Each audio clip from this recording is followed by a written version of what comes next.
Okay, so this is a video about how G protein receptors or just G protein in general works and all the signaling and stuff. So this is G protein receptor. So what happens is a protein attached right here, and then it kind of changes how the G protein receptor works. And when that protein is attached, this thing, okay, I'm gonna draw it. It might not be the best drawing ever. This is alpha and beta and gamma. I know it's not pretty, but it works. And there's GDP. So what happens when that protein is attached is that this receptor attracts this molecule, and then GDP is replaced by GTP, which is very abundant in the system right here. GTP replaces GDP. And then what that GTP does is that GTP and alpha subunit separates from beta and gamma subunit. I can't write.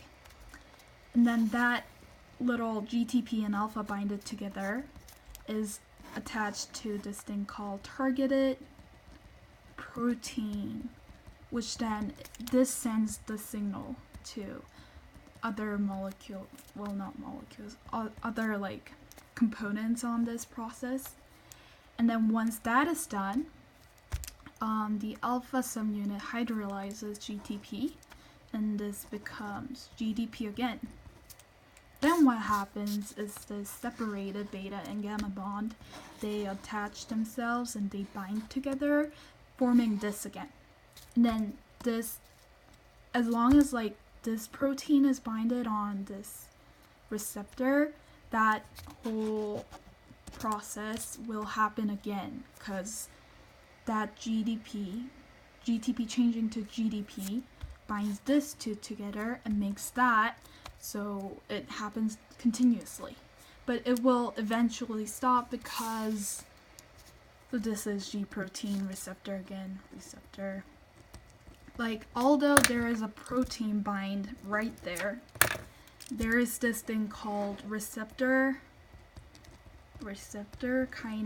kinase, and it blocks the area where this stuff, the GDP alpha and beta and gamma added together, where they have to bind and send the signal and break and stuff, it covers the whole area, so this eventually stops.